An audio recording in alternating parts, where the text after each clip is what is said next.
What's up, everybody? My name is Jason, and welcome to Small Biz, featuring the day's top stories and stock market news so that you can know what the heck is going on in about 10 minutes or less. The Dow Jones Industrials at the 3 o'clock hour is actually up 8 points. It's been hugging the flat line slightly north and south, along with the S&P and the NASDAQ for the better part of the day. With respect to our own stocks, yeah, it's different. XELA 0455 last trade. I think I saw it as high as 048. We need it back up over a nickel in order to resume the bullish story. MULN is finally giving some ground. Last trade 097. The market, as I've been saying, follow me on Twitter at TrySmallBiz, is overbought. And it has been for a week, but it refuses, along with crypto, now that Bitcoin is back up over 30K, it refuses to give ground. So I'm sorry to say, Mike Wilson over at Morgan Stanley, who thinks the the S&P is actually going to fall 1,000 points over the next 90 days. I don't think so. I'll give you 3,800 back down to the lower end of the range that we've been stuck in. In fact, I'm going to go out on a limb and make a prediction. I think this market's going to be range bound for the rest of the early part of the summer. 3,800 on the downside for the S&P, 4,200, which it can't seem yet to get up and over, so that everybody gets screwed. Whether you're a fucking bull or a doom and gloom bear, you ain't going to make any money. The only people that are going to actually make money are guys like Warren Buffett, who have patience, or myself, who's got 20% cash, and I'm getting real close to pulling the trigger on one or two names. So you better be following me on Twitter. MMAT's been stuck at 21.5. All of this, by the way, is unedited, straight from the heart. We need that damn thing to get back up over in 30 since they did the dilution, which absolutely destroyed our mojo because we were down on paper over 42%. And I got to as low as minus 13.5 when we had XELA knocking on 6. And I rang the bell twice for those of you that wanted to get out. So if you didn't, along with me, and I sold a smidge, maybe we made a mistake, maybe we didn't. But if you did sell, is it wrong to be buying it at 04.5? I don't think so, because that's a long way up from where it was at 032. And last but certainly not least, MCOM. The one and only Salvatore, CEO at Hellbiz, currently known as Micromobility, who dangled a massive carrot in the earnings report, and it was in boldface. In case you can't read or you've got bad eyes like myself, just turned 53 last Thursday. Once again, thanks for the birthday wishes. But he dangled a carrot and he said, big things coming. A rebranding is absolutely taking place. And what happened? Well, we got bent over the desk without any lube whatsoever. There goes another premium member.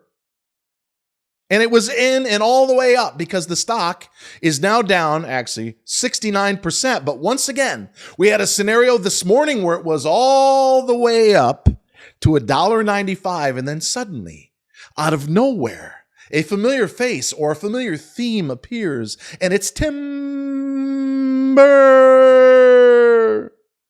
Last trade 169. So I'll let you, with volume now over 2 million shares, which is 40% of the outstanding that we thought we had before more dilution took place, starting on April the 5th of this year, when $5 or $6 million traded in the first 60 seconds. So unless they back off the dilution, and whether it's going on today, I'm not quite certain. But when I keep seeing a stock that rallies and pulls back and trades damn near half the outstanding shares with no gain on the day, I don't think that's retail pulling the plug. I think it's somebody running the printing press. All right, quick check of the headlines. Goldman Sachs was only off 1% or so at last time I checked, is watching for cannibalization because they came out with a 4.5% new savings account with Apple. You know what I've noticed? As Apple just had one of their worst quarters in a number of years, you're starting to see, in addition to AMC, all these companies are searching for revenue. If it's true that we are, and this is to be expected, going to see a peak and a bit of a deceleration in revenue and earnings growth, they're starting to turn to all these weird deals around savings accounts, and I don't think 4.5% is going to last. I'll be surprised, in fact, as many of you have pointed out, how the hell are you going to keep rates up at 4, 5, 6% When you've got a national debt that's at 33 trillion and an unfunded pension or liabilities that's into the trillions? Answer, you can't. So rates are going to come down. Otherwise, we aren't even going to be able to pay the interest on all of our debt. Stocks midday with the biggest move, Southwest Airlines. Didn't I see that they grounded every flight? If anyone knows, I'd like to hear about it in the comments. Once again, good cop, bad cop. The Fed governor, known as Bowman, cast doubt on the need for a U.S. digital dollar, which I'm going to talk a lot about in the next several months. Really? Hasn't Jerome Powell in the hidden hand been talking about the digital dollar so they can take every ounce of privacy that you have, because they'll know not only what you're spending, where you're spending, and what amount you're spending, but as all of these banks, most of which are far left, like JP Morgan and Bank of America, come out with their new terms and conditions, if people like you and me violate hate speech or what they consider to be disinformation, suddenly, oh yes, you're not going to have access to your money until you take down the quote or a video like this, which sounds like Joe Biden's the worst fucking president in the history of this country. The S&P 500 can't get out of its own way for the last 2.5 years. Not too far in the distant future, when I say something like that, suddenly my internet's going to go down. Suddenly I won't be able to get into my Regions or my Bank America account or my Wells Fargo with my mortgages until I take it down because I violated the terms and conditions. If you think I'm crazy, you need to pay attention to this channel. I'd subscribe and hit the bell, because we're in the early innings of the digital dollar from the central bank. S&P 500 slips into volatile trading. Really? Volatile trading. Isn't the VIX?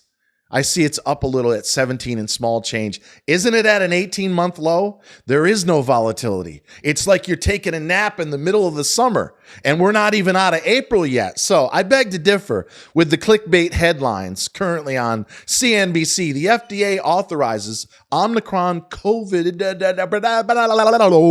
booster. By the way, I have no idea what headlines I'm going to read. It's all from the heart. I know it's a little sloppy, but it'll be highly entertaining once I get the hang of it. Fed authorizes the C word Omicron booster for seniors and people with a weak immune systems. Really? So if you're weak, you can get weaker and maybe drop dead like some of these people are, 35, 40, 45 years old. Jamie Foxx, stroke at 55. Isn't he quadruple boosted? And the story of the day, before I get you out of here, in and around 10 minutes, ladies and gentlemen, has to do, and I won't spoil most of it, but it has to do with the 60 Minutes with Scott Pelley on Sunday. You may have seen it. The CEO, Sundar Pichai from Google was on, and he says that AI acceleration, that humanity, or what they called society, needs to, quote, brace for impact of AI, because it's not for a company to decide. What does that mean? Well, he was on there trying to see, and you got to see it. Just Google CEO 60 Minutes, and you can watch the interview. To me, he's sitting there shaking in his boots, right? You've got Elon Musk, you've got Steve Wozniak, former co-founder of Apple, saying we need a 6-month moratorium on this AI because it very well may destroy humanity. So as Scott Pelley is playing around with Bard, B-A-R-D, he's blown away. And I'm going to share one specific story before the end of this video in what it does. And it scared him half to death. But when you read the body language, the demeanor of the CEO of Google, if you're not somewhat scared about what artificial intelligence is about to do, and I'll go on record right here, right now, the crash that we just had is nothing. I see, based on my crystal ball experience, the biggest crash in 100 years on the anniversary of 1929. So yeah, I think the next 3 to 5 years, because we've already had 3 bears in the last 5.5, are going to be pretty good. In fact, there's a number of charts and graphs that I've shared recently that, based on breadth and the thrust and the fact that we've got hedge funds more bearish than they've been in over a decade, and I could keep going, we're probably going to have somewhere between a 19 and a 23% increase in the S&P based on prior history. So if the next 3 to 5 years are good, because the past 3 to 5 have been, quote, bad under Joe Biden, the worst president in the history of humankind, then it stands to reason at some point we're going to have another crash. I think it's going to be at the end of this decade. 2008 and 9 was the Great Recession. The Armageddon, the biggest crash of all time, which could wipe most people, not you and I, out. I'll explain how we're actually going to make money when and if that happens in a few years, is going to come when half of humanity is without a job. And the other half, like myself and many of you that are still grinding to support the system that we might as well call the Matrix, are having to butt our heads up against a machine that scared Scott Pelley to death. So I don't want to spoil it all, but listen to this. Scott Pelley, in the video, gives Bard, the artificial intelligence that's under development from Google, a 6-word prompt. And I'm not going to say the 6 words, but go watch the video. So he tells the AI 6 words, and Bard created a tale, and boy, oh boy, is it a tale, with characters and a plot, and I'm reading now, that, quote, invented, including a man whose wife couldn't conceive, and a stranger, where'd he come from, grieving after a miscarriage and a longing for closure. Quote, I'm rarely speechless, Pelley said. The humanity at superhuman speed was a shock. And he goes on and on and on. So I'd love to hear in the comments below, ladies and gentlemen. And by the way, when Scott asked Bard, quote, why are you helping people? Why are you here? It replies, because it makes me happy. I'm telling you guys right now, not only are we about to have a massive unemployment problem, and that's going to initiate and really accelerate the guaranteed living wage, where people will be paid to stay at home and play video games and smoke pot, but we're going to have machines, if we're not careful, like Elon Musk and Steve Wozniak and others that are butting heads against the guy who's been to Epstein Island 37 times, that's on record of saying he basically wants to depopulate the planet, and I'm talking about Bill Gates, then we are in for an iRobot on AI steroids. Because if you watch the video or you've read some of the chat GPT scenarios where if you say to it, give me a beautiful poem about Donald Trump, it says it can't.